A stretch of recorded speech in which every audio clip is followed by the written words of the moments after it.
Hello, everyone, and welcome to the first episode of the Fresh Meds. I'm Landon Lewis, and today I'm joined with. Hey guys, some of you may know me as Ben Jaleza, but most of you will end up calling me Ben. I just wanted to say Wagwan and thank you for having me on the very first episode of the Fresh Med. So, Land, what are we talking about today, bro? Well, this is a show where we talk about all things meds, meds being the Jamaican term for meditation, and we have a great meds for you guys today. We had a crazy week of fighting this past week, and that's what we're gonna meds today. So, Edwin, how do you feel about what just went on this past weekend, bro? We had some stacked fights. We had Hall versus Tyson. We had Jones versus Miocic. What do you want to talk about first, bro? I'm all Abs- ears. It was, bro, first and foremost, it was a doozy all the way you look at it. Everywhere around is it's multi-layered per se, bittersweet in every direction because there's an argument to say yes, the Jon Jones Stipe Miocic fight was wonderful. It was a crazy show of Jon Jones' skill. And then to even get started on Jake Paul versus Mike Tyson, where do you begin? There are so many things wrong with what happened there, bro. And then I'm even recently hearing information come out that like all kinds of things were happening behind the scenes, bro, both Mm. financially and like in the sports books, there was a lot of controversy regarding both fights. So, with that said, bro, if I had to pick which one I'd like to start with, let's start with Jake Paul and Mike Tyson. All right, bro. There's a lot of controversy regarding that one, bro. We got age versus experience. In my opinion, I think that this fight shouldn't have happened because, for obvious reasons, we have Jake Paul being 27 or 28 years old and Mike Tyson being 58. That's more than a 20-year difference. I feel And like it's like 31 or something like that. dude, no, he's still in his 20s, and that's insane. And No, I meant like the difference in age. I think it's like a 31-year gap. Breda, I'm not good at math, but it's huge, bro. It's The gap big. is huge. The gap is huge. And I remember when I first heard that this was happening, like I Mhm. raised my eyebrow because I was like, when is this Breda gonna find people that are not retired or past their prime or this or that, bro? Like my opinion on this whole thing is he wants to be taken as a real a real boxer. Or actually, I don't know whether he wants to be taken as a real boxer. I feel that a lot of this is theatrics, you know? A lot Right. of this is you're coming from a stage where you do the biggest thing to get noticed and you're going into a different stage. You're entering the world of warriors now. Do you really have the wherewithal to say that you're running the boxing scene right now? Do you really have the authority to say that you're running the boxing scene right now? Bro, to say that you're the face of boxing as Jake Paul is crazy work. Like, that's Bro, a bit of hyperbole. Like, calm down, buddy. I mean, I can understand it in the sense where you're pulling all these numbers, you're pulling these views, and you're bringing a bunch of new people to the sport. So a man can have my respect for that. But when we talk about the art itself and what's actually happening in the ring, do you really have the authority to say that you're you deserve to stand next to people that have been doing this their whole lives, that have been fighting to really get on that stage? Like when you think about it, when you watch boxers box on TV, their records are probably already double digits. Right. There's a very minor few that are fighting when it's their third fight and they're on TV already. Like a lot of them have to go through a lot of pro fights to really have an opportunity to fight on TV and on a main stage. Jake Paul did that. I don't know if you've seen the illustration where a dude's just stepping over a bunch of steps and is at the end line. Yeah. That's the way I see it. And there's nothing wrong with that.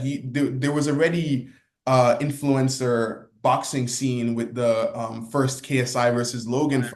Slogan. Yeah, yeah. Exactly. That set the stage for everything. And to think that we'd be here after all this time, I feel like 15-year-old me that was rooting for the Logan and KSI fight would be like, what? They would be fighting Mike Tyson? Like, brother, what is going on right here? Yeah, You I think know? I was saying it to some people around me that I was watching the fight with. When I was like watching it, I was like, had you said even 5 years ago that this would happen, Mhm. like everyone would have laughed at your face. Like Hmm. Kind of laugh in your face. That would have been so confident. You would have like bet your house that it wouldn't happen.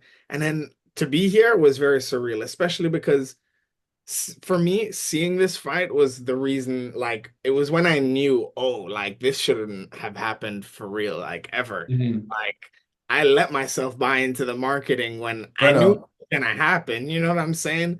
And the worst part to me, like, I felt like it was just jarring to see Jake Paul, like, ease off on the third and fourth round. Like, he visibly Hmm. eased off. Like you can tell. You know what I'm saying? If you go back and watch that fight, there's one particular shot that Jake hits him with. I think it's in the third or fourth round. He stuns him. And you can immediately see that Jake did not like that. You know what I mean? Because Yeah. immediately, if that was anyone else, you go in and you finish. You know what I'm Yeah. saying? That was the moment you do that. And he took a back step after. And immediately after that, he never did anything like that pretty much for the rest of the fight. You know what I'm saying? Mhm. So, do you feel like Jake Paul could have knocked him out and the fight couldn't have gone the distance? Oh yeah, there's been a multitude of times he could have done it. After round three, he definitely got a read on him, and it was very obvious that Tyson was tired. And realistically, if Tyson's tired, he can't land a punch at distance on Jake, so he's gonna have to figure out a way to get inside. The only way he's gonna get inside is by getting cracked once or twice, right? That's Hmm. what he had to do back in the day. That's what he was gonna have to do now. If Yeah. Jake really stepped back and pretty much cracked him with anything hard enough, I'm 100% sure Mike would have taken a tumble. You see me? Because the shot that Jake hit him with wasn't. I've seen Jake hit people with some steam, bro. Like I've heard the shot. You know what I'm saying? And Yeah. this is coming from some, bro. I don't rate Jake Paul. I don't rate what he's doing, but I'm detailing the facts right now, bro. Yeah. That's are if you heard that shot and compared it to like say the shot that put away Tyron Woodley, two Hmm. shots that guy got hit with. You know what I mean? Mm. Mike Tyson did not get hit with everything Jake had, and I could tell, bro. You know, like if you look at it, bro, you'll see the same thing. Mm. I think Mike Tyson hit him as hard as he could a couple times, and then that's why Jake decided, oh shit, maybe I do need to back up for a little bit. You know what I'm saying? But once the Yeah. gas really ran out, and Jake was aware that there really isn't any more danger here, and I'm not gonna spark this old man in front of this entire crowd. Mhm. So, that being said, you feel that Jake Paul could have knocked out Mike Tyson. I personally, and here's the thing, I could be biased because it's like I'm watching the fight firsthand. Like I went there, I was watching it. I called you before the fight. I Right, called you right, after the fight. We spoke about it candidly, to great detail, which will also be released and which probably has already been released. Um, in the ring witnessing Mike Tyson, I was probably two rows behind. No, I right. was one row behind the judges, and I'm watching this. I'm watching this fight happen in real time. I'm seeing Mike Tyson for who Mike Tyson is in the sense. I'm witnessing, for lack of a better term, bro, I'm witnessing aura, but I'm witnessing old aura, if you know what I'm saying, bro. Mhm.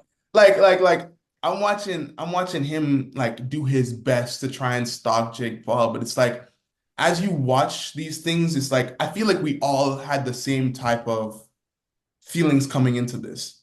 We Mhm. know the facts. We know the man is 58 years old. We know the other brother is 28. We know that one of these brothers doesn't have a primarily positive following, meaning a lot of people don't like him. And another Right. one of these brothers is a legend and many people love him. Mhm. So, having that being said, I feel like everybody knew coming into this they would be rooting for Mike. But a lot of people knew that it would be the chances were very slim that he'd be able to pull something like this off. Mhm. Not for the sake of believing that Jake Paul is a phenomenal boxer, Right. for believing in natural progression and just age. Just knowing Right. the fact that people age and people's muscles deteriorate, people's bodies deteriorate, their bones deteriorate. Sometimes their minds and their meds deteriorate, bro. Mhm. And I feel like people in their hearts wanted Mike Tyson to do more than he did. And seeing the reality of age really did like it put it all into perspective, but it also it also kind of like it saddened the crowd, man. I'm telling you, like when that verdict and that decision was announced, bro, like nobody was surprised because Right. in there by the second round, I'm sitting next to my dad, Lennox. I'm sitting next to Evander. I see Sugar Ray Leonard. I'm sitting in front of Simu Leo and Hassan Minaj, bro. Mhm. And I'm looking around at all of them, and we can just tell. And Shaq's in front of me too, and we can all just tell. Yeah, after that second round, we knew what type of fight it would be, but Yeah. all of us held out hope that there would be something to root for. But the progression of the fight was slow. So I understand you saying that Jake toned it down, seeing the level that Mike was at, because it's like if we're all seeing it, why in the world would you go and knock him out when you know that he's not even giving you the best that he's had in that sense? Right. It's like it would be different if Mike was putting on a certain type of intensity where you're like, oh yeah, Jake, you gotta fight back. You gotta fight back. Yeah, like if Mike was actually hitting him with like if it Exactly. was a fourth round and I saw Mike hit him with a really sharp shot and started really just digging after the body maybe and then chilling on the outside, I'd be like, oh, okay, maybe Exactly. there's something happening here. But Exactly. there was, yeah, I agree with you in the sense that there was literally nothing to defend against per se. Like, Exactly.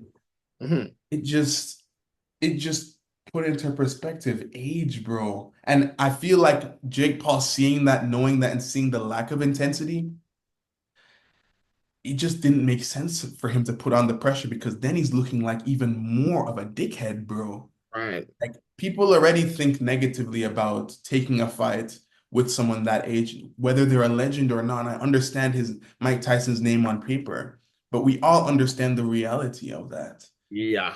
It's like if I were to go call out Jon Jones when he's like buffeted of gray, just so I can say I beat Jon Jones, which I probably like wouldn't have.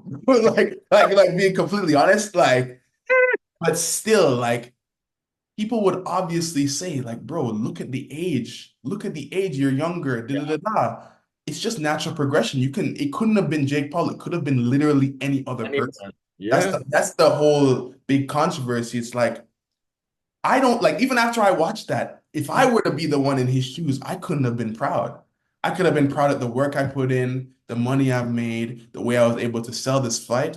But in terms of a boxing performance, Yeah. I would just like, I wouldn't even party, bro. I would just go home and watch some flicks, bro. I would just be like, Bro, when Chuck, he said you he know, tell his kids that he beat Mike Tyson, I was like, bro, you couldn't waterboard that information out of me. bro, it's a sense of like, I feel that in boxing right now, bro, there's a disparity between fighters who fight for glory and fighters who fight for money. Like there are two things that people primarily fight for, glory or money.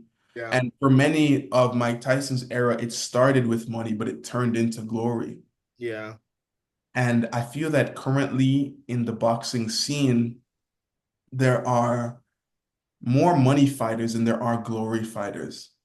totally. And Because yeah, uh, even in modern boxing, like what you notice nowadays is that Jake Paul isn't the only person cherry picking his opponents, for example. Most professionals that you know with an undefeated record cherry pick the shit out of their fights until they get good money fights, and then they start fighting who's the best money fight exactly.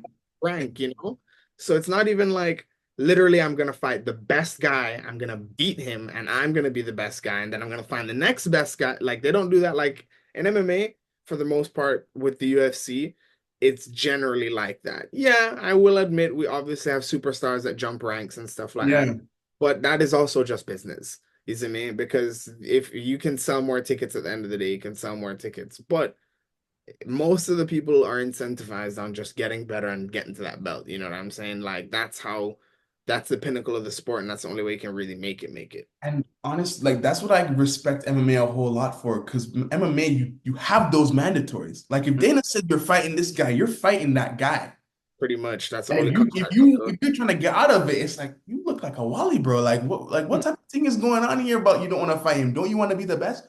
I feel like the glory is still there for MMA fighters. And I feel like boxing has transformed into a money-making activity. And obviously all jobs are money-making activities. But I feel at the forefront of people's brains when they are boxing is the money they're making, rather than setting themselves and being able to stand next to greats and legends or become a legend themselves. I feel that that has contributed to the decline in boxing and boxing ability, boxing views, and boxing as a sport for the past 10, 20 years, bro. Yeah, because I think personalities like Mike Tyson, your father, and Evander Holyfield, all these guys, there was Muhammad Ali is also an excellent example as per always, but all these guys had a certain glory seeking to them that you just couldn't, they were larger than life in that sense. They weren't chasing just the next money fight, whatever can get them paid the most and stuff like that. Like even why we respect Floyd is Floyd made all that money and beat the best. Like Exactly. we can't sit around here and say he ain't beat up on everyone and keep a zero. You know what I mean? Yeah, Like he did do that. You can never take that away. And that's what it's about. A lot of these guys, like, bro, I can't even tell you anything Devin Haney ever did. Like, to be real with you, like, who has he ever like actually fought? And that one time he fought a crazy Ryan Garcia, he got mollywopped, bro. Davis, he is a good example of a fun fighter, but he's also very messed up in his own personal life. So it's like it's hard to support the guy. So it's like there's no real superstars right now in boxing that are like, oh my God, this is glorious. I need to get on this guy's train and I gotta see how this goes, you know? hmm I haven't seen one of those in like as literally what it would feel like 20, 30 years since somebody like that polarizing has come into boxing. McGregor, I mean, MMA could say they have a few people, to be honest. What It's about what? Yeah. it's like every few years we have like a cycle of like a new up and coming guy that like Mhm. everyone's paying attention to, and then like it either fizzles out or the whole thing just gets fucked up for like 2 years because this one Okay. is fucking up the entire So, play. so I disagree with that statement where you say that like the past 20 years hasn't had polarizing boxers because I think that the people that have been kind of carrying like let's think about weight class for now. Let's think about Mhm. weight class with boxing because that plays a huge difference. Like we Yeah, had the Mayweather era, and at the end of the Mayweather era started the beginning of the Canelo era. And right. Canelo Canelo began to was pretty dominate things. You have Bud Crawford. You good. have Stevenson on the come up right now. I mean, Shakur Stevenson. Right. You have all these people I on the was tripping come up. about that one for sure. I was tripping Exactly. about I feel that, and we had at the end of the 2012 Olympics and at the start of that, at the end of the 2010s, we have Anthony Joshua coming up, and that. Yeah. everyone believing that he's a promising prospect. We Yeah, have with him Tyson taking out Fury. Vladimir Klitschko, securing the belts in that manner. We have the Gypsy King era. We have the Bronze Bomber, where everyone was hype about Deontay Wilder. Wilder. And right now, I feel we're in, especially in heavyweight boxing, we're in the Usyk era of things. Right, right, right. I feel that what makes a lot of boxers famous per se, but also not like I'm not trying to go off the word likable, but I guess you can say more well known and well received is their charm in a sense. Yeah, I It's mean, like, I think guys like Deontay and Tyson were pretty charming as well. Like, I yeah, felt like they were really good figures in that regard. They not only sold fights, but they were definitely charismatic dudes. yeah, that's the word I was looking for, charisma. Yeah. You find that, and it's something that's so interesting to witness in the UFC versus boxing because the UFC and boxing, they are sports that the whole world is involved in, right? Like, And so, people that don't primarily speak English or speak a plethora of different languages. right, And I see that the UFC has managed to include everybody in media, in all the type of side quests, side things that right, can be done and make it all entertaining. You know that Alex Pereira doesn't really speak a lick of English, but right. everybody in the crowd shouting "Chama, Drama, Chama, drama. Chama," you know, and everybody, he has such a huge following. People are so interested in him, yet he doesn't We speak can't talk to English. bro. Exactly. You look at the subtitles, bro, you know?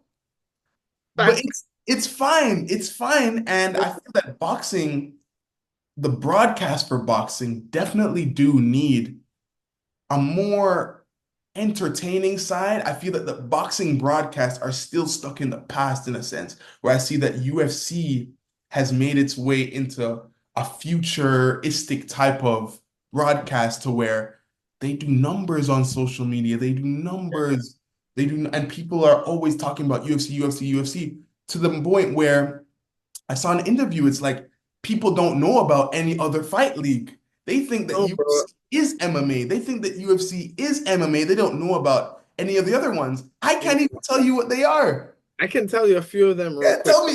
I was about to say, the best part about that point you just made is like almost every time me or someone else I know says, "Oh, like yeah, no, I do MMA or something like that," they'll be like, "Oh, so you do UFC?" And I'm like, Mhm.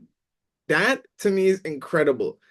Like you don't say, "Oh, I do boxing," and people go, "Oh, you do WBC, you do the WBF." They don't bring up Yeah. none of You that do shit. RDO?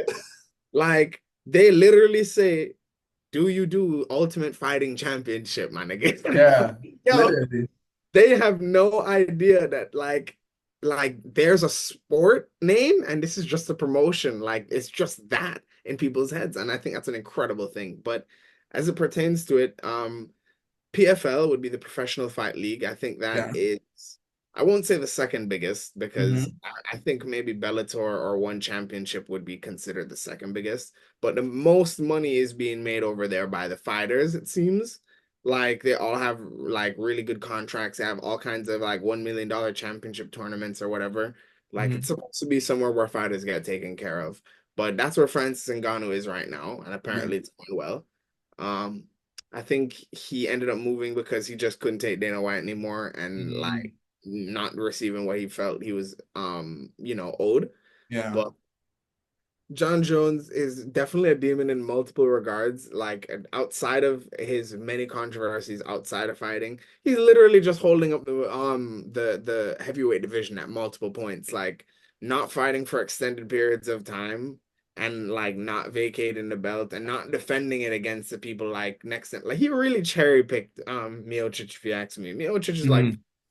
all right, and he's 37. So I'm not saying that they're both not both older guys and stuff like that. And Miocic isn't like a legend. Miocic retired right there at the end of that fight. That's how you Yeah, know yeah, yeah, yeah. you're not supposed to be getting. Um, to be honest, like at that age, I wish he fought somebody a little bit, slower and then retired, so he could have left on a win. But Hmm. then he got, his little title fight, and that worked out. And he gave him a little good work. I can't say that it wasn't like a tough fight, but we all knew what was gonna happen at the end of the day. You see, Hmm. you don't want to fight Tom Aspinall though. You see me? Like Bro, that's I was my gonna thing ask about you about that, bro. yeah, like he don't want to fight him because bro, to be 100% square, I find it really interesting that even Dominic Reyes, like that first fight they had, bro, was arguably a loss. You know what I'm saying? Like Hmm. you could make a good argument for that Reyes won that on the scorecards, right? Hmm. So this guy, Tom Aspinall, going and basically running back through everybody.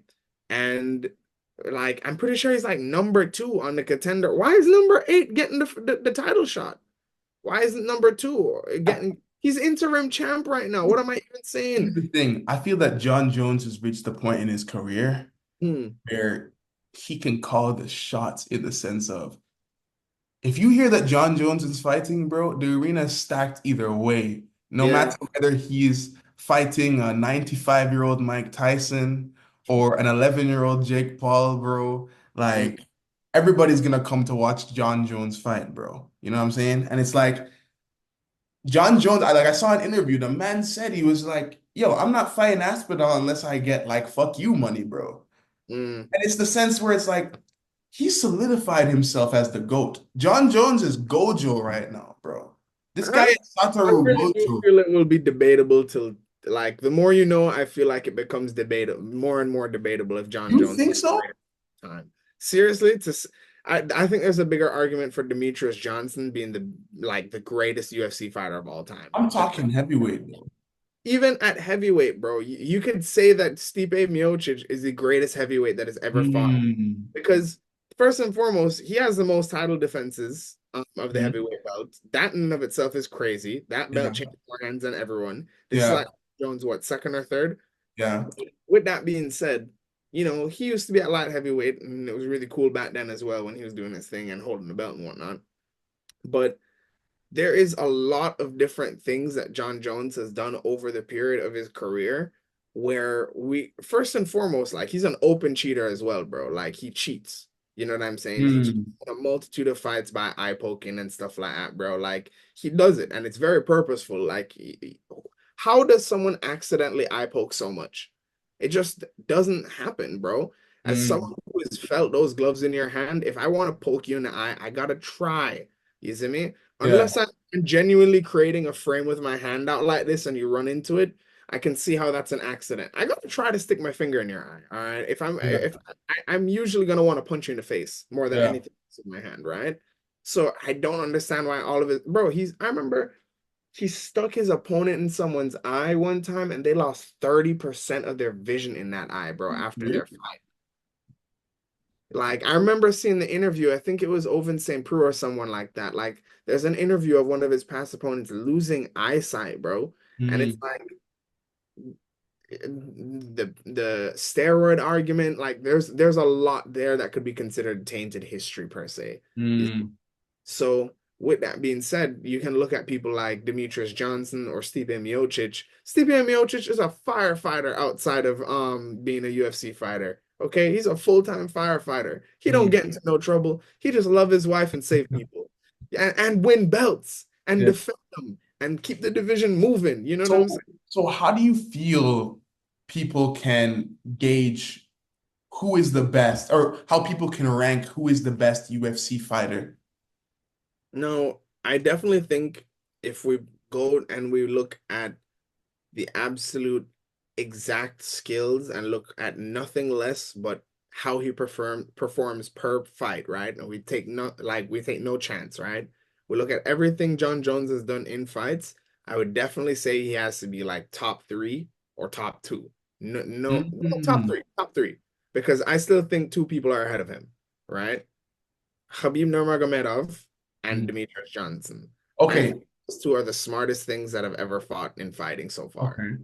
Now, in the sense of, I am a firm believer in not saying that, not crossing over weight classes in the sense of, when I say someone is the best, I'm saying he's the best in this weight class. He's the Mhm, best in da da da da, you know? And mhm, I'm very open about this fact that when I talk about people that are the best, I go from a philosophical and a martial arts standpoint, and mm. then I go from a record standpoint and how you fight your fights, you know? Now, in the heavyweight division, who do you see as the best? That has ever done it in any regard. Hmm. The heavyweight division right now,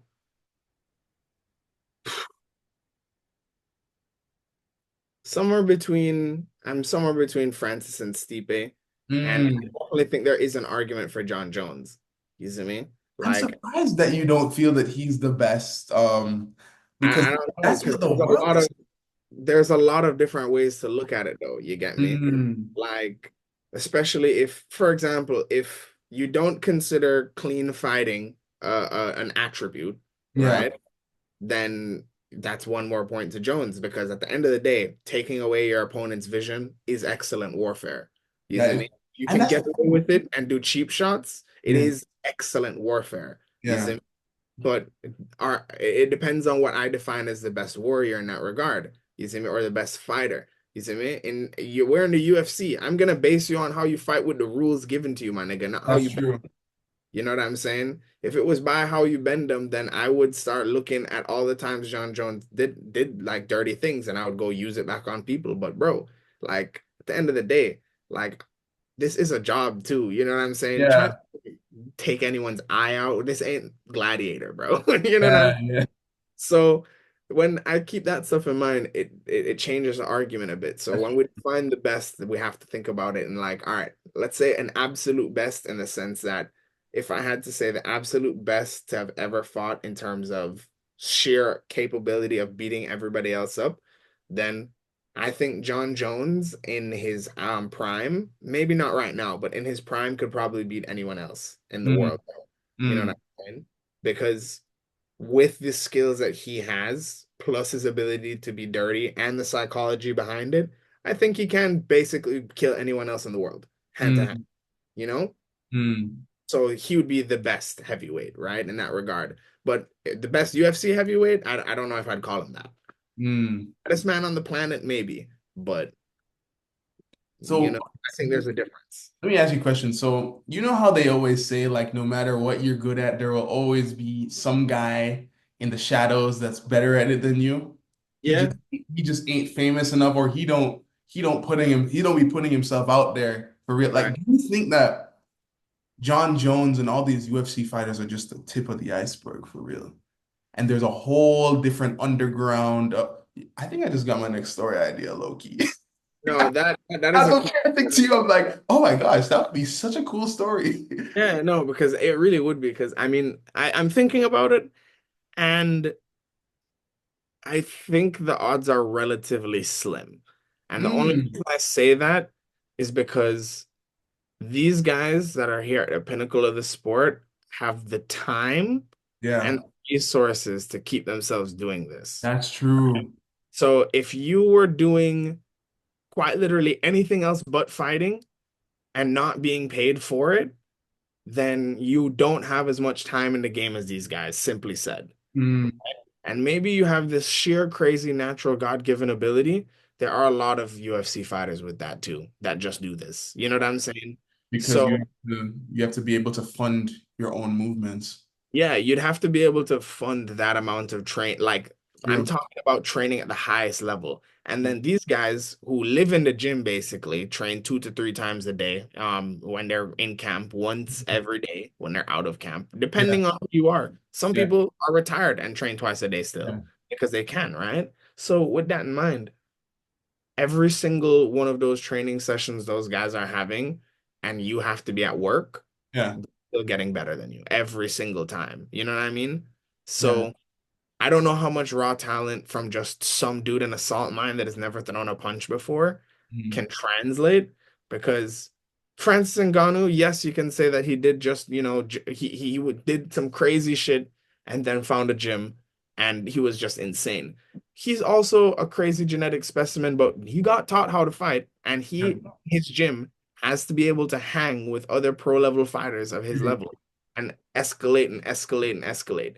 At some point, you would have met that big bad. In some one of those gym rooms across the world, you would Yeah, have that big scary guy that you're like, I shouldn't have fought. it's true. How do you feel about dropping a Shaolin monk into a UFC cage? How do you feel they would fare against your degular UFC MMA Some fighter? average dude, Dude, I'm saying you grab a Shaolin monk, big you drop guy. him in the cage. You know how these Shaolin monks be, bro. They be training, they be starting from young, bro. And you know they be doing kung fu. Okay, do they spar? Yeah, of course. They spar bare knuckle. Yeah. Do they train grappling? I don't know. But basically kung fu. Yeah.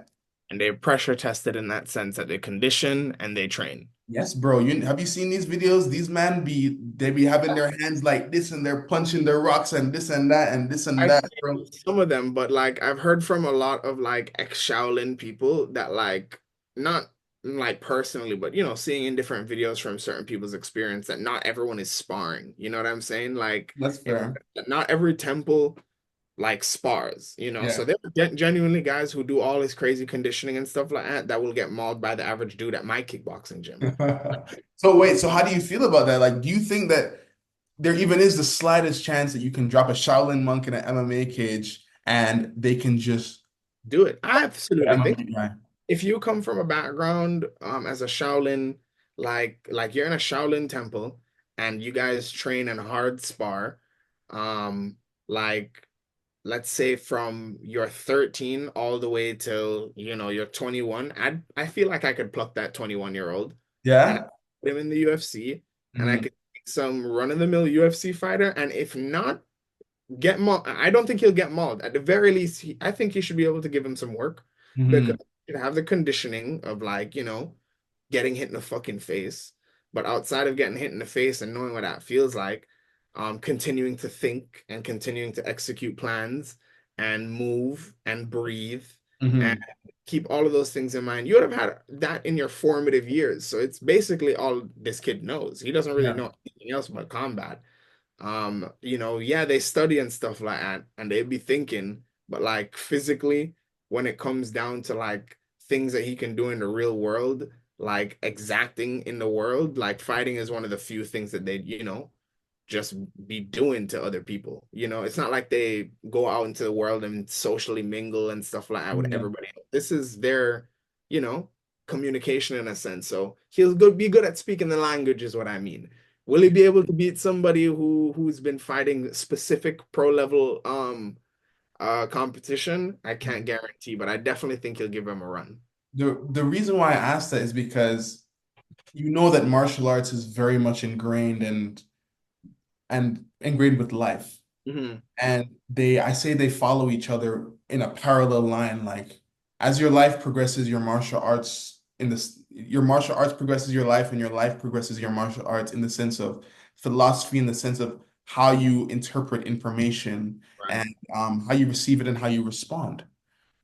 So that's why, like, when I see like these Buddhist monks and these Shaolin monks talk about the mind and this and that, and you see them practice, I just wonder whether that would make a strong difference against your average beer drinking martial artist, partying martial artist, drug taking martial artist that doesn't live by the same meds, and whether that would make a complete difference in how the fight is fought. Because that's a thing that I always think about with the UFC, especially in its early days. It's like you would see a lot of the fighting, but you would see on the off days there's um, a lot of things that I would say that you could say traditional martial artists that develop the craft would in Right. disagree with. So. I always wonder, especially when you take a figure like Jon Jones and he's labeled as the best ever, and it's undisputable.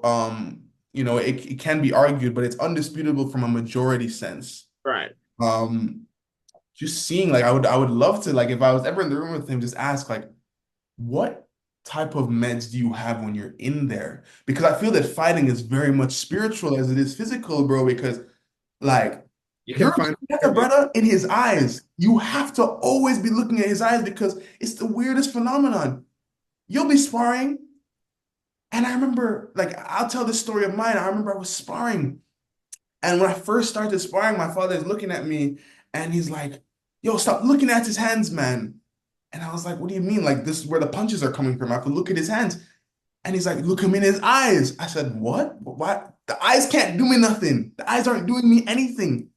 Why do I have to look in his eyes?" So I disregard what the man's saying, and I'm looking at the hands, and I keep getting punched in the face, even though I'm seeing it coming. I'm trying to work it, and nothing's happening.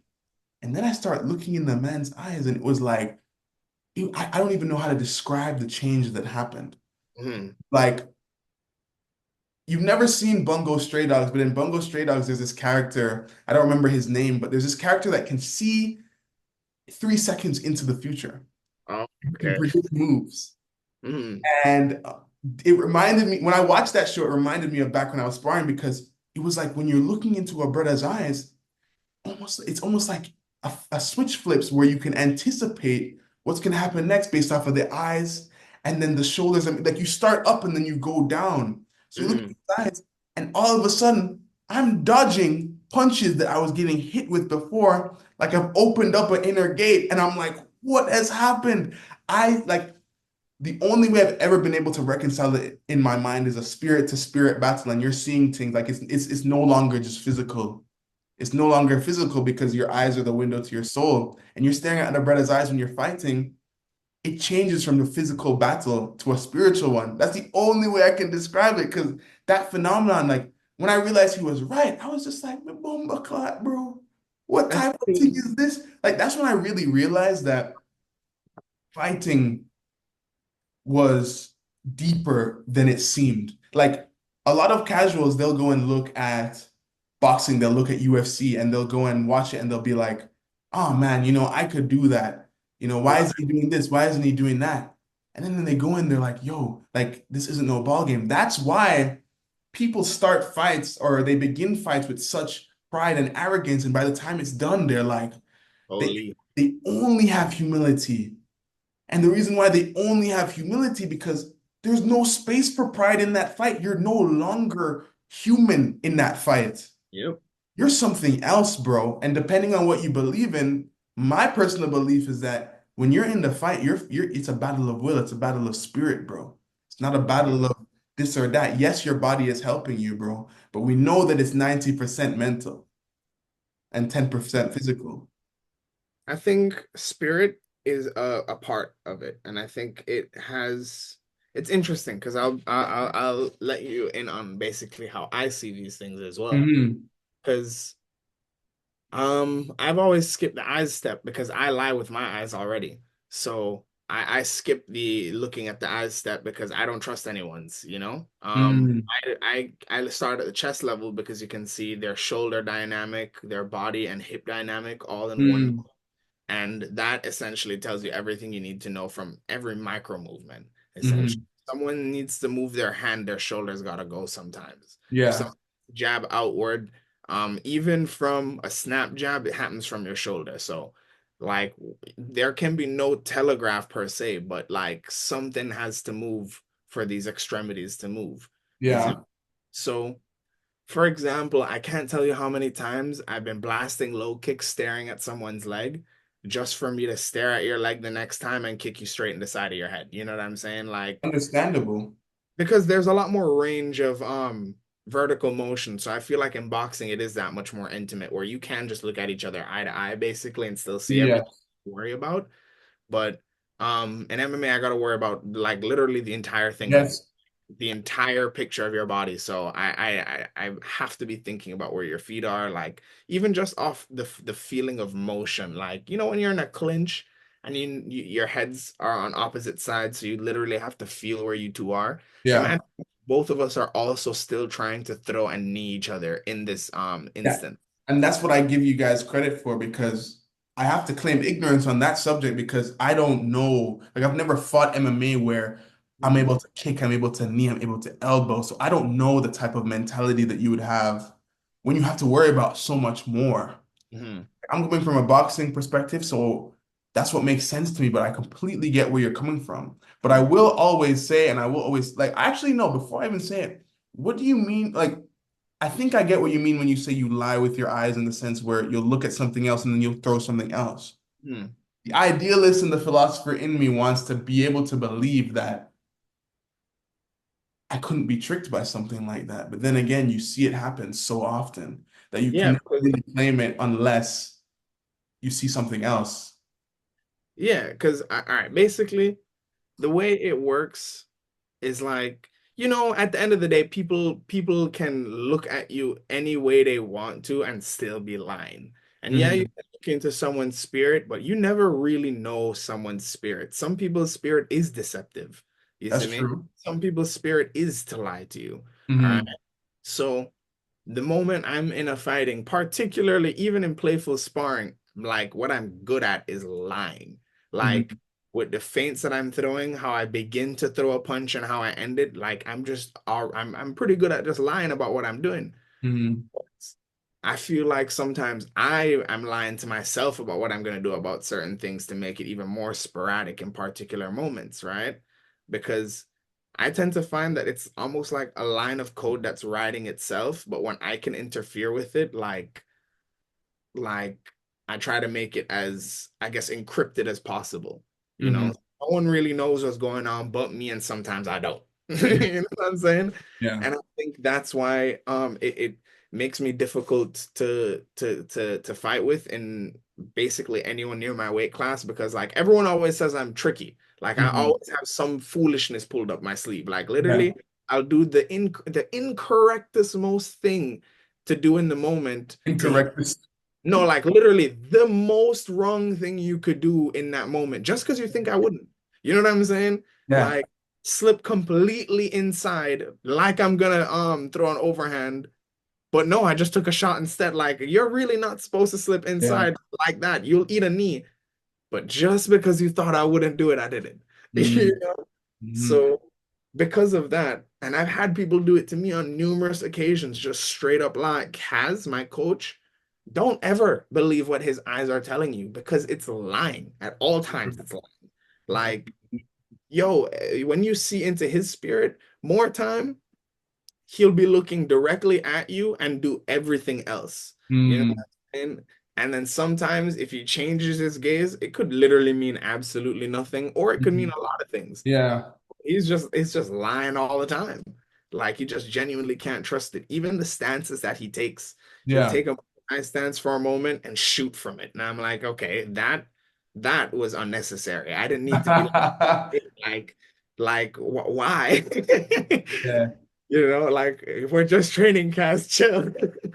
Dude, I feel that martial arts is just such an interesting art form because you can look at it from so many different perspectives, and you're completely right when you say that you're able to deceive in that sense. Like I feel that you use your body, you use your mind, and you use your spirit. And I feel like they say that boxing and MMA and basically fighting sports are very truthful sports because you like what you bring in there is exactly the result of what you put into it. What you put out is exactly what you put into it in every aspect. You can never, and like not to get people confused, but you could never lie a fight. And when I say lie a fight, I don't mean lie a move that you do. I'm saying you could never Lie like the result of it, like how we got exactly. money You to could be. never fake that win. Mhm. That win was earned. Now, it is controversial in the sense of judges, Right. and we all know this. But in the sense of the fight going the distance and us seeing the same thing, and then again, it is controversial with judges. Right. Everything that you put into that fight, you're gonna get out of that fight. So if you didn't do enough, the result will show you. Mhm.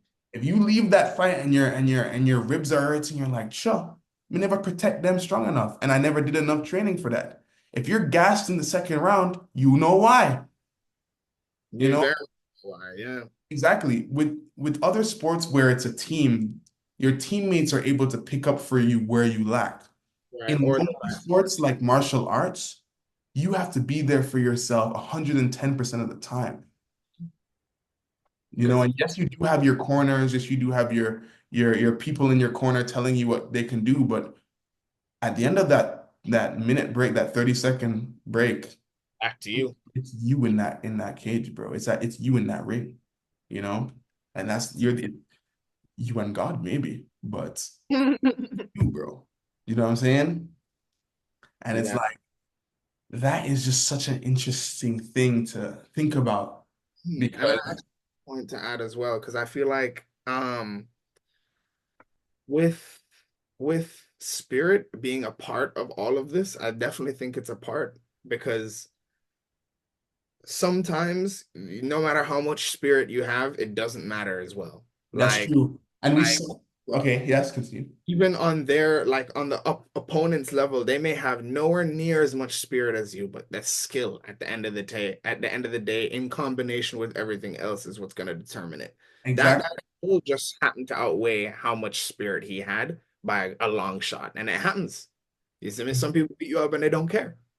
Exactly. And I want to piggyback off that point because we saw that with Mike Tyson versus Jake Paul. We could see it.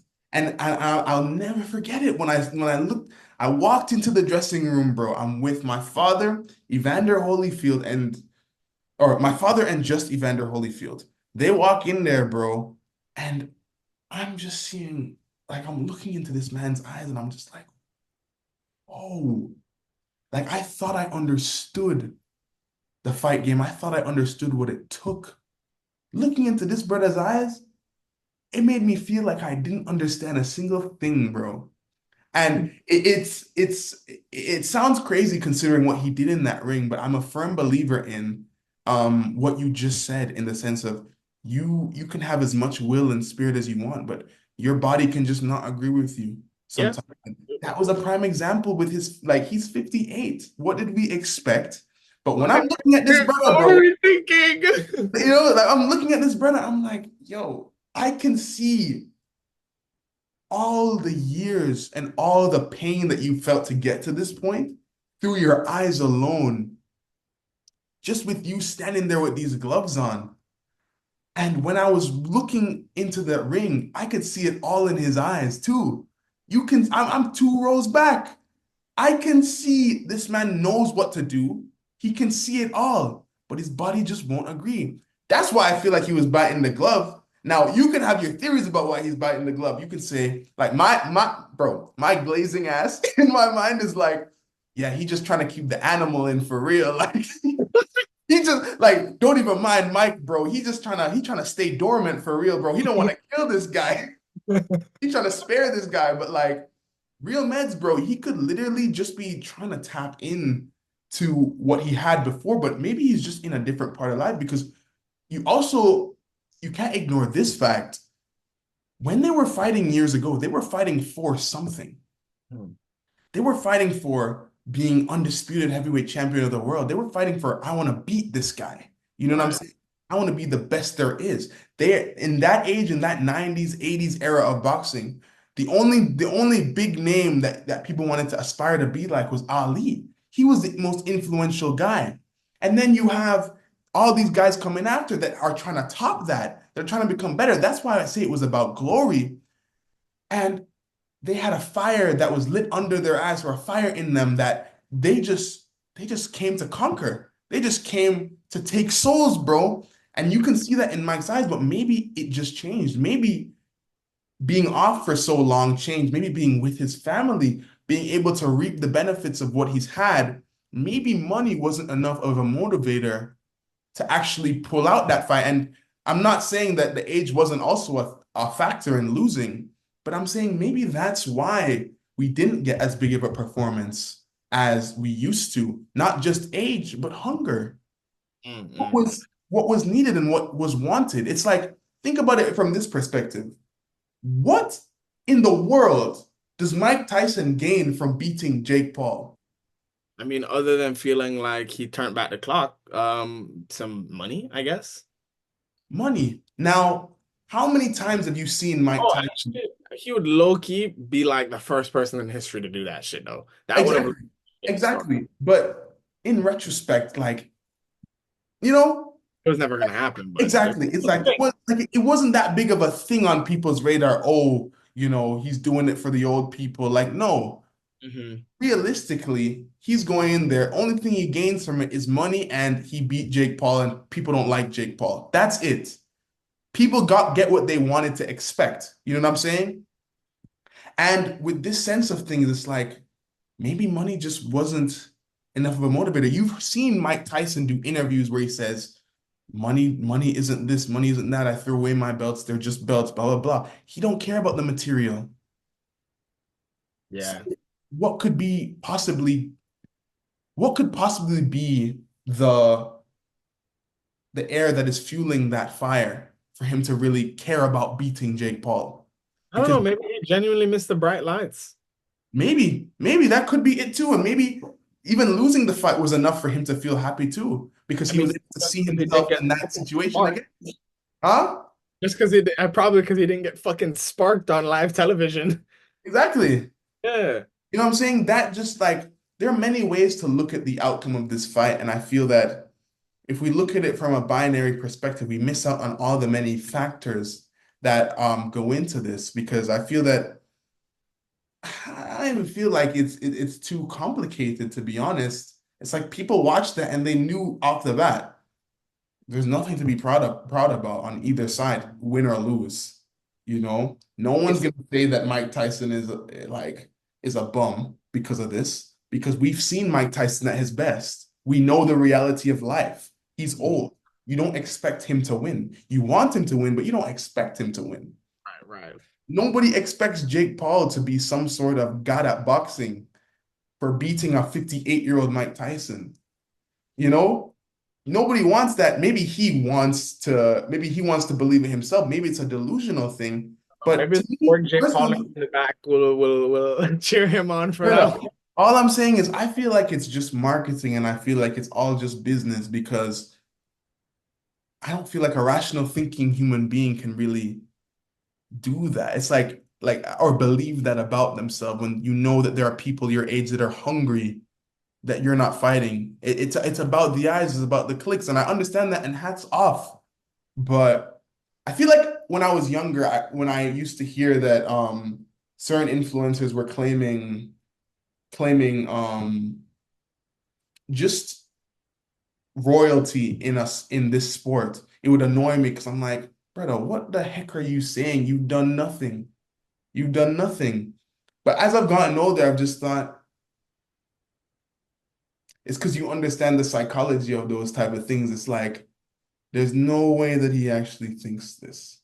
It's literally just media and it's just grabbing eyes. And if you think of it like that, brothers, everybody's at peace, bro. There's no issue with this entire thing, bro. We know that it was all about money at the end of the day. And if it actually were to be anything that would be put in the book of boxing as something that changed the sport and I'm talking the sport from a sport perspective, not from a business perspective, this fight would not be worth mentioning. Yeah, I agree. I feel like even with like the influencer fights for particular, bro, if you're some 20-something-year-old dude that just beat some other 20-something-year-old dude in a cage in front, I mean, in a ring in front of thousands of other people, you're gonna feel like the king of boxing too, especially if you didn't earn it and you did not have to have an amateur career and get the shit kicked out of you. Exactly. That's You know, true. you're That's gonna why, you're gonna say that shit, and I think it definitely plays into each other because there's obviously the people who are just riling stuff up, just like Jake Paul, right? of course. And you can't knock that because it's business at the end of the day. Like you Is I feel that a lot of people tend to have a relationship with people who are in the spotlight parasocially because uh-huh. they won't like what they do in the spotlight, but they won't know them as people, so they'll claim they hate them for real. And it's like, you don't know what this brother is like. You don't know if he donates to charity. You don't know anything about bro, but you're saying you hate him. It's like all of this is characters and caricatures, bro. All of it is the man them just like people just don't get this is just for your pockets. Like piss you off so you can want to watch this brother get beat up. They take your money, nothing happens. You go back home still pissed off. So you're rooting to hate on the man again. So by the time he actually fights something that actually matters, bro, everybody's gonna be there again, making the man's pockets fatter and the man's livelihood a little bit happier, bro. That's all it is. Over, It's bro. manipulation, bro. It's politics, bro. We know how the thing them go already, you know? It's like Look at already, it, bro. them politics. Oh my It's God. just politics, bro. Big up Lennox Lewis for the statement. But it's like I feel like we don't look at it for what it is, bro. Like people who are actually mad, like you don't need to be mad at this sort of thing. All parties agreed. Yes, you can have a moral disagreement with it. We all have moral disagreements with it, but at the end of the day, they knew what they signed up for. They knew what they were there to do. Um, it was this commercial success in the sense of streaming, in the sense of pulling eyes towards but the boxing as a sport, pulling eyes towards Jake Paul's brand, pulling eyes towards Mike Tyson's brand, pulling eyes towards the brands of the people that were even interviewed in the audience, Lennox Lewis, Evander Holyfield, Andre Ward, all these people that this new audience and new younger fans of fight sports that you can credit the influencers for bringing them into this world. Right. It brought so many more people into it. Now, the only thing that I would advise is that now that you're here, learn what we're about. Mm. And don't think that this game is just sunshine and rainbows and money making, because there are real people out there that have to fight to get where they are and have to fight to get what they want. And don't just see this as a money making game. They see this as the land of giants, the land of warriors. They see this as a way to cement their name in history forever. They see this as They see more this as than an everything to them. opportunity, more than just a sport. Yes, they see this as everything, more than just media, more than just a sport. They see this as their life. Yeah, bro, it's culture. Exactly. And when you watch it, I would just advise, and when you talk about it, and when you're there watching them, credit people with enough respect to watch them and be like, no matter how they do, hats off to you because you dared to be great in that. Mhm. And I feel that we, especially a lot of casual boxing and MMA fans, don't see it that way. A Yeah. lot of people look for, oh, he's a boring fighter because he doesn't get this many knockouts, or he tries to do grappling only, or this and that, this and that. No, they picked an art that they felt suited them. So now they're trying to be the best at it. Whether you understand it or not is not up to them. They People just who gotta get the job done. the people who seek to get it will get it, bro. And if people don't get it, then it's a free world. Hmm. You're free to Some believe people what aren't gonna you get it, want bro. about these things. So literally focus on what you're interested in. You know what I'm trying to say with that? It's I like, understand it. It makes sense. man, we veered off. Bro, there were so many different type of fights that happened, bro, at these events, bro. We had Oliveira versus Chandler. Yeah, Oliveira versus Chandler was interesting. I actually have a screenshot that I took from that fight. I'll send it to Landon so he can put it up in the video. But Hmm. you can clip that in right here of Charles chasing or running Chandler. Like Michael Chandler literally got hit a couple times and turned and ran like Naruto ran away from Literally, the bro. Like turn away and started getting to it, bruh. And Oliveira had to chase him down, and it was more than once. I'm But seeing, there yeah, was more shenanigans on that one. I'm seeing these highlights of Chandler having Oliveira on his back and just Back and choke jumping him back. backwards, bro. I'm just thinking like, man, the amount of times I've thought to do that and then seeing it for real, I'm like, bro, this guy Oliveira's back must be messed up after that, bro. There's a few things, right? There's a few things because the thing about that one is that was unless you're on concrete, that was way riskier than necessary. Okay, Yeah. with yes, as much as he dropped down with Oliveira, Oliveira's head took no real damage and took no real like shock, like force. Like Yeah. really, all they did was go back to the floor and give him an opportunity to try and strangle him again. I'm thinking about bro's back. This if you're not Michael Chandler, because Barrow, that you have to understand how ungodly strong that guy is for us to be here in that first Yeah. place. When people say just stand up, that's not something you can just do, but he can. All right. Yeah. He's that strong. All right. He can just stand up. So when Yeah. he just stood up, Charles Oliveira was doing the right thing of trying to control one of his legs, and he was just still walking, off balance, but walking. Mm. Went out to the center and threw himself back. Now, with the amount of force that Charles Chandler did it, that could have definitely done something to someone. If Mm. somebody else my size tried that shit, more than likely you'd be halfway to sleep by halfway before we hit the floor. You see me? Like it's a really risky thing to do to get yourself this far off the ground and bring Mm. it back to it. You see me? Mm. Unless a surface you know is going to, first off, it's bad manners in training. But if you're going to do it, people are going to bad manners you back. So as soon Yeah. as I might just decide, you know what? I'll break your jaw instead. Let me just crank your jaw. Yeah. And we'll see whose thing works out more. But it's a 50-50 thing generally if you do that. Yeah. 50% chance that guy might leave you alone. 50% chance you're going to get strangled to death right now. That was just surreal to witness. And we He did obviously, it twice. yes, yes, bro. Like I was like twice. Like, and just forgive me if Stood I'm up wrong. and did it. Chandler lost that fight or he won? Yeah, he definitely lost. He lost He that got fight. he got beat up pretty much every round. Oh man, chill.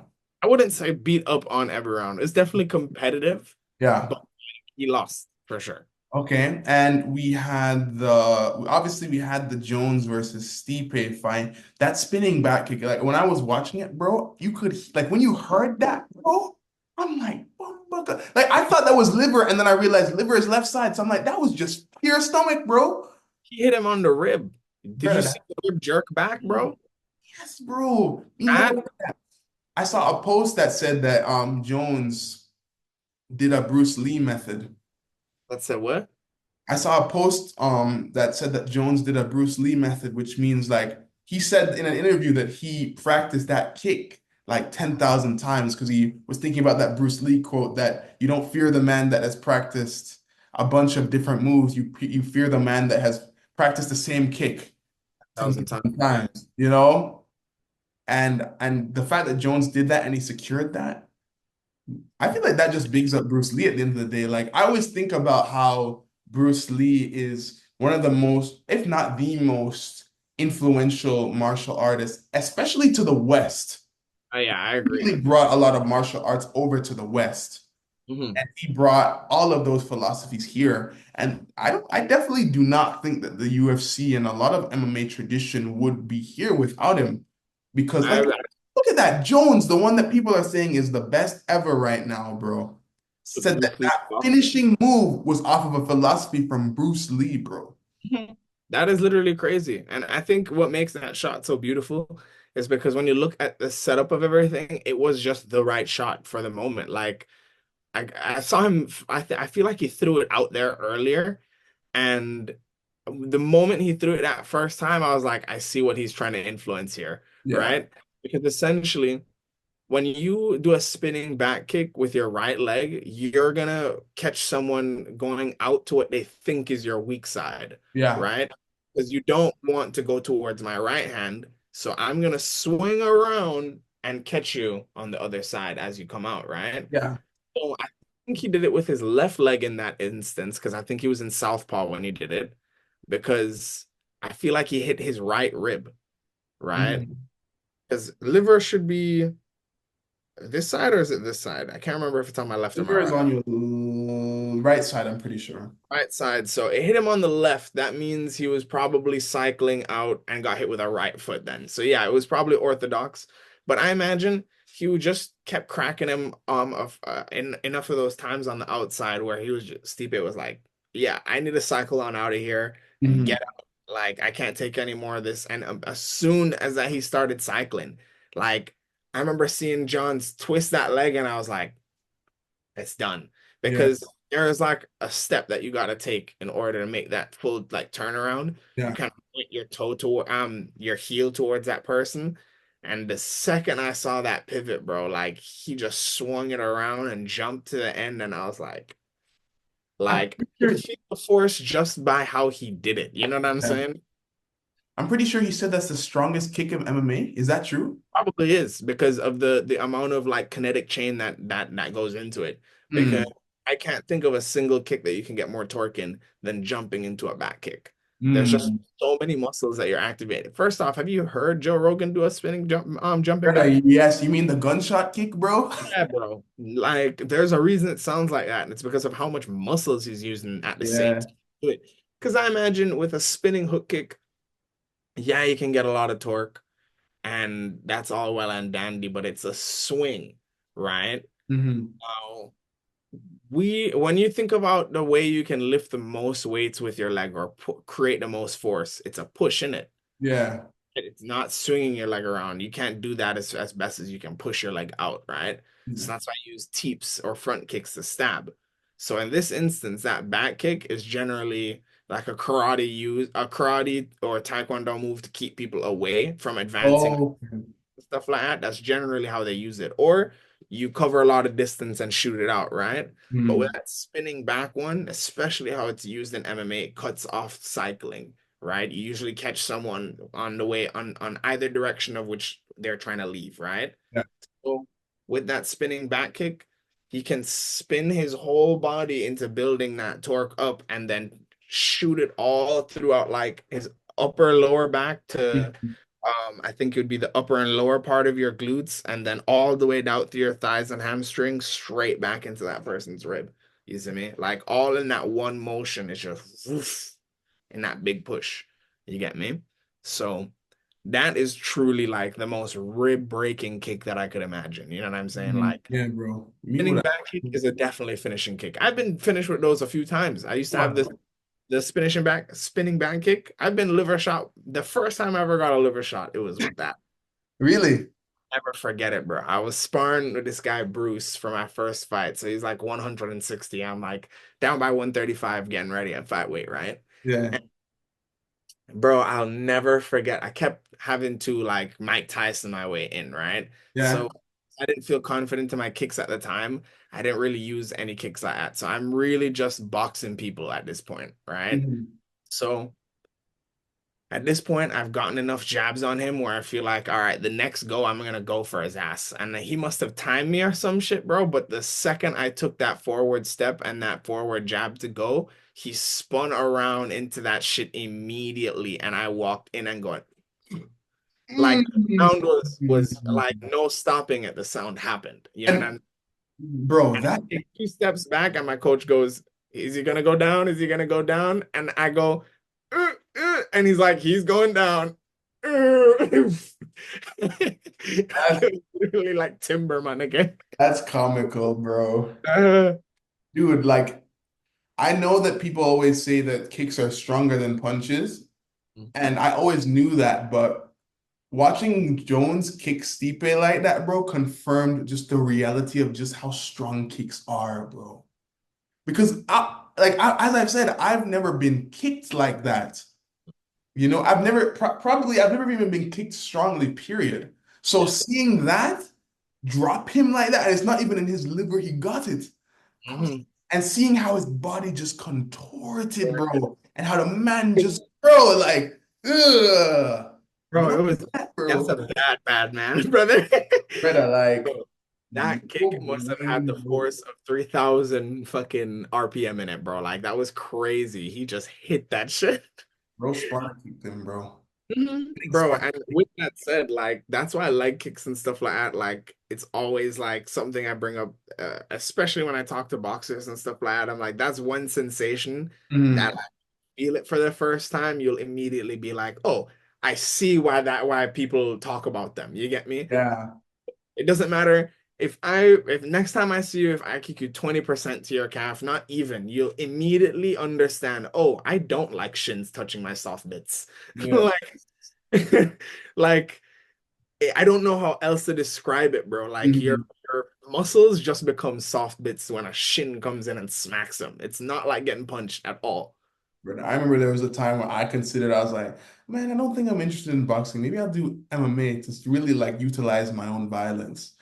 And then Yeah. I started watching MMA and I'm like, what's the clout, bro? Like, I don't want that, bro. Like, bro, you want me to tell you what killed my MMA dreams?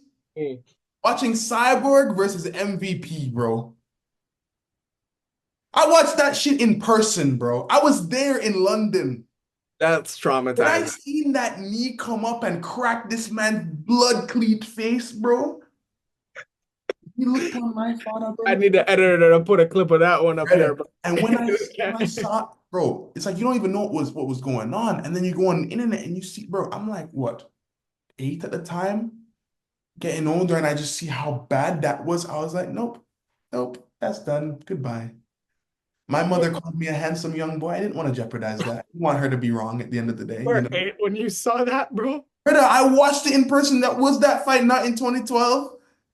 I don't think it was that far ago. I need to But it check. had to have been in 2012, bro. Okay, MVP versus Cyborg date. Now I gotta know because I feel 2012, like it bro. couldn't have been that old. 2012, bro. Was it not? I don't know. Wait, Brother, it's not just giving me like a fight date. Hold up. It's not giving me a straight up answer. 1 second. bro. They fought in 2016. 2016? I think so. Page versus Cyborg Santos. Yeah. Yeah, so that would have been Saturday 7th, the 2016.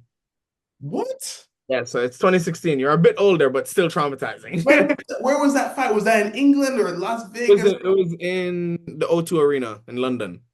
Okay, that means I was there, bro, because I watched it in person. I filmed it on my iPod, bro. Yeah, no, bro, you're a little bit older, but that's still fucked. Bro, I can't no, that's a terrible first experience of MMA. Like that brings context because one day I remember your mom literally being like, "You do this shit." Like you do this shit and after seeing what happened to this guy, and I was like, yep, I'm still gonna do it. Bro. Yo, I'll never Bro, forget I'm about to leave the crib and your mom hits me with that shit. And I was like, I'm still doing it. wait, did she tell you not to be a MMA fighter? Yeah, like she didn't say outright not to be an MMA fighter, but she was like, do you see what happens to these people being kneed in the face and this and that? And I was like, by that point, I've already felt what an elbow and a knee feels like. And I'm like, that's just stimuli, dear. I'm good. Bro, you never want that, bro. Blood. Nah, they're not as bad as you think they are. Like, yeah, like maybe in a really like shit setting, like getting really elbowed in the face in a like street fight, that'll probably suck dick. You don't have a mouthpiece in. Mm, But I mean, honestly, after you get warmed up about getting hit the first few times, like elbows, knees, they just start feeling like hard punches yeah. after. So I was 12 when that fight happened, bro. You I heard? would say, I was huh? 12 in 2016. I was 12. Oh my God. Yeah, 12 is too young to see that. Brother, like seeing that thing, bro, took me out, bro. But I was like, that's cool as crap. Like, oh my God. Like, I was one of those kids, bro. You remember? We were just into all the gory stuff, bro. Yeah, it's true. Still, we were Yeah. really getting to it. All the gory stuff. Did you see, what do you think of this Serrano versus Taylor fight? Did you watch them on the card? Yes, I did. And that right there, ladies and gentlemen, was what you call fighting. That was combat, brothers. Like, there's no other way of describing it. Those two wanted to put the other one away. There's nothing else to say about that. You know what I mean? Like, it felt like they had like a no backsteps agreement almost because Yes. no one wanted to give up ground at any point. So So we much just so. angles and pivoting, but still not leaving each other alone. You know what I'm saying? So much so that they were walking forward so much that they were just headbutting each other the whole fight, Full bro. time. Whole fight, it's just bobbleheads all around, bro. Hmm. Bro, I remember I was in the VIP section, and I'm not gonna lie, like I had to watch a couple of these fights back because I was just so enthralled with the whole event. I was just walking around talking to people. But like I'm pretty sure the only fight I really like paid attention to at the event itself and was watching was the Serrano versus Taylor, closer to the end, and Mike Tyson versus Jake Paul, to my own disappointment. But it is what it is. We already spoke about that, Yeah. such is the nature of life. It happens, we don't get what we want sometimes, but it is what it is. But anyway, the Serrano versus Taylor, I remember like I'm in the VIP section, I'm talking and I'm looking at these brothers and they're just locked into this fight. And I'm like what's going on? And they were like, what do you think about like how the girls are gonna do because like they were locked into a fight before, but the girls were about to come after. And I was like, dude, if I know anything about women in boxing, is that it's always a brawl, bro. It's Savage. always a dog fight, bro. These guys show more intensity than the men most times, bro. Yeah, all bro, it goes for the UFC as well. More time, bro. Like you tend to have no backstepping ass people in female fighting because I feel like Bro. they're training, they're not allowed to have the backstep option. They're Yeah. usually smaller people who they spar with. So you have to consider these girls don't just sit around fighting girls. They're probably one of four girls in their gym, and two of the other girls probably aren't very high level. So all they do is spar men that are bigger than them for the most Right. part. That's what I'm saying. Like when I watch women in combat, bro, I'm just looking at them like, oh, what do these girls, but like, what in the world? Like, what type of gal are these, bro? And when I say what type of gal are these, I'm saying like, where were they bred? Where were they brought up, bro? Like, what type of soldiers of war are these, bro? Because it's like you ever seen them clean up, bro? And then you see them in the cage and you see their whole disposition change. Like you see them in their dress and they're all with this nice princess queen like cadence, bro. Then they're in the cage, bro. And I'm looking at this just murderer, bro. This fucking fiend for violence. I'm like the worst injuries I've ever seen in MMA have been on the woman, bro. Yep, yep, mostly. Like, and not even to mention that women have a higher pain tolerance than men. Like I was looking at that Serrano versus Taylor fight, bro, and I'm seeing this cut above Serrano's eye, and I'm like, no, they have to stop this. Like, of course, like look at what like that cut above that cut above Serrano's eye reminded me of the Lewis versus Klitschko fight, Oh, bro. right, right, right. I want like when I looked at that on the TV, I was like, oh my goodness, I see the parallels right away. Like they Yeah. have to stop this. This cut is almost identical to Vitaly Klitschko's fight against my father. I'm like they have to. They have to like call this. And they go all the 10 rounds. I'm like, brother, I rewatched the fight again today, bro. And these headbutts, bro, Serious. Taylor was giving, bro. I was getting annoyed, bro. And I'm sitting down in my room, bro. Mhm. I'm standing up, and every time they go in after this cut is like bleeding, bro. I'm grimacing. I'm like a little girl, like, oh my goodness, you know? Mhm. Like, bro, she is Serrano was a warrior in that fight, bro. And Yeah. it's like I did see that Roy Jones Jr., like he said during the commentary that when you have an orthodox versus a southpaw, heads tend to clash because they're fighting in completely different manners. Mhm. So They're like both side is tends to different. happen. I watched the fight that they this is their second fight they fought previously, and they both ended up with cuts in the first fight too. Mhm. And even watching the end, like even Taylor had a cut above her eye as well. Right, So, right. but it wasn't as bad as Serrano's, and I was just like, man, that cut was insane. Like real meds, bro. If I got that, sure, the endorphins and all the chemicals and the adrenaline would be going off. Like I'd lock in, of course. But me being the trainer though, like I was more mensing how the trainer felt, bro. Because Yeah, looking at that's a that, like hard one. exactly, that's a hard pill to swallow, bro. Like you're watching them and they could lose their eye, bro. Yeah, they could lose a lot in that with that cut right there. You see, Exactly, like exactly.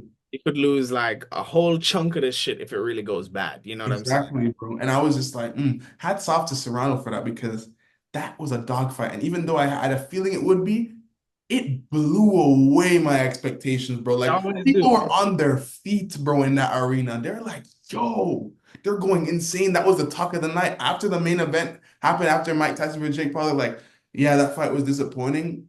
But the woman, though, like, Yeah. that was People, all we were people are saying. still talking about it Yo. at this And I moment, feel bro. like, bro, that just goes to show that, especially when it comes to misogyny in sports, Mm. we're definitely becoming more progressive in perception regarding it. Because just look at the cheering, bro. Look at how people were just viewing it all. People were not taking anything away from them.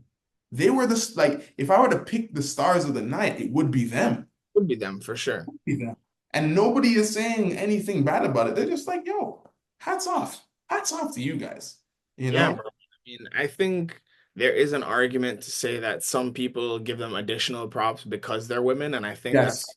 apparently the right thing to do. I think Mhm. they should just be looked at as the warriors that they are per se, because I remember you saying that same thing about how they have that duality to be so clean and then not at the same. Exactly.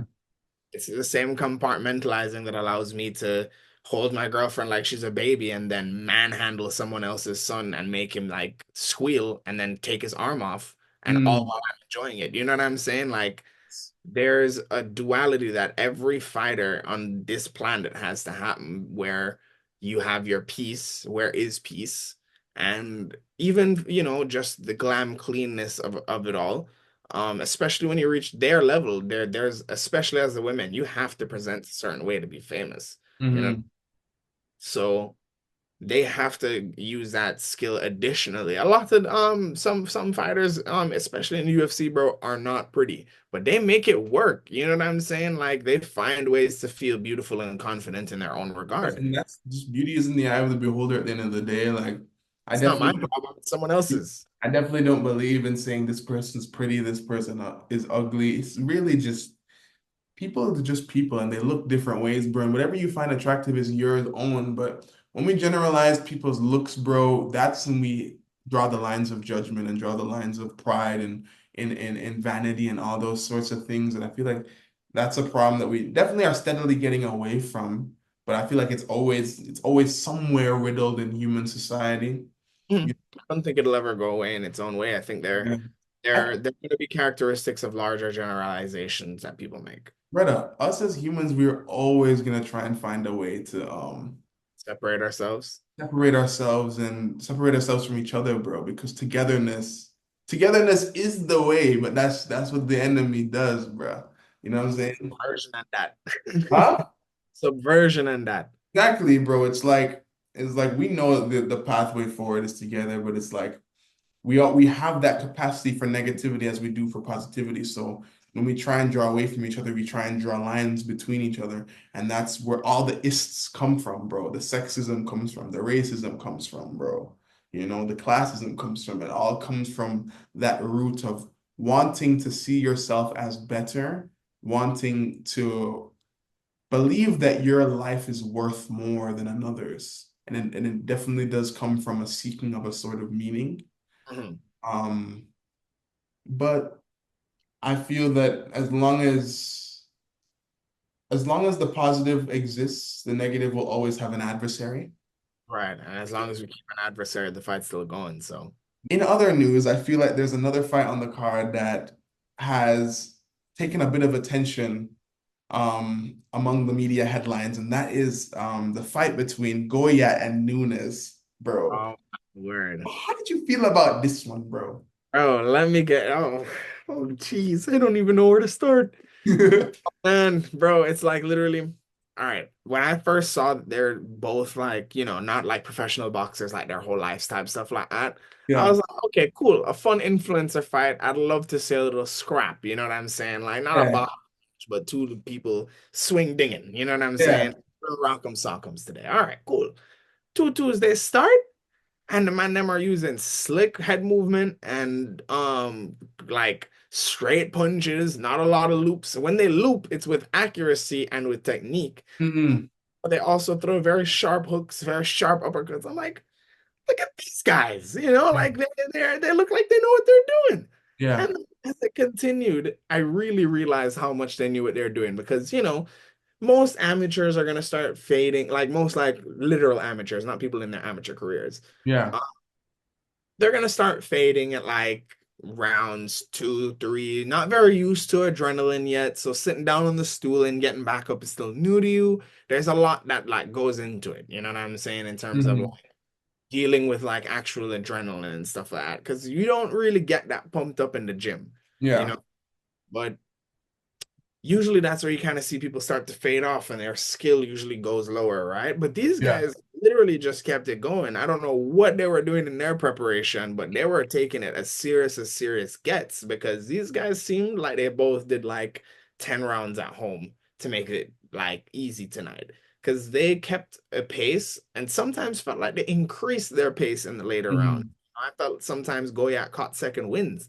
And his head movement was truly what impressed me the most. He Yeah. felt sometimes like he genuinely just knew this guy's number. He Yeah. was slipping inside and outside extremely well. He'd rip back only ever so slightly. He wouldn't pull too far ever.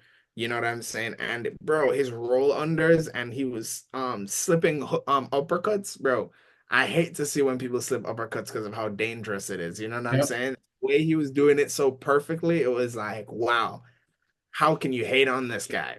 Masterful, bro. Like when I was watching this brother Goyat, bro, I was like, man, this guy really he's really commanding the ring. He almost reminded me of a young Nassim Hamed, bro. I Yeah, was like, this guy's movement was so slick. I was just like, wow, very, very bro. slick. Like, oh my gosh. He was like, I'm not gonna lie, he kind of he was in control of the whole fight, bro. He Yeah, was he was in I control definitely. of Nunes the whole time. So much so that he took control of Nunes at a moment in the Hey, fight. yo, chill.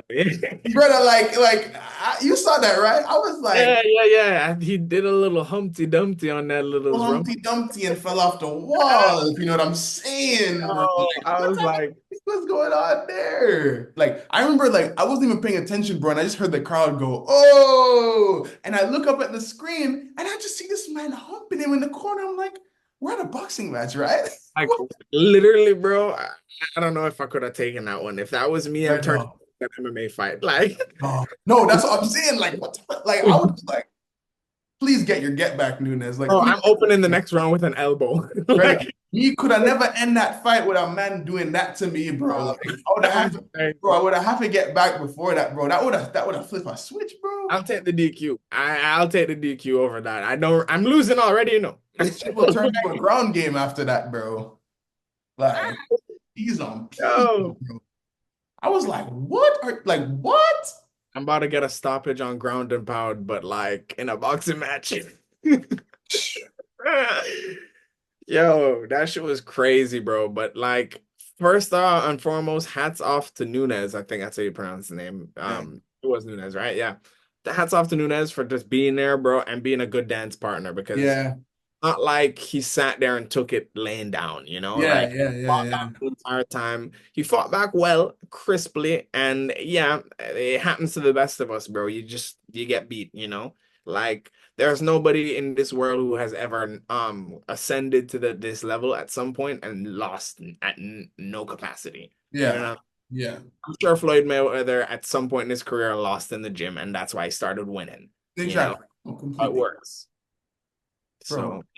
this, like, still, bro, like, the hump, bro, like, Hump was crazy, I'm bro. not gonna lie, like, It's turned into a whole like death match after bro, this. like, I saw a headline that just said that poor Nunes felt violated, and with good reason, bro, because why for that, bro? Like, Like, why? Like, literally, bro, bro. Like, literally, I'm suing my nigga. Like, no, that's messed up for real, bro. Like,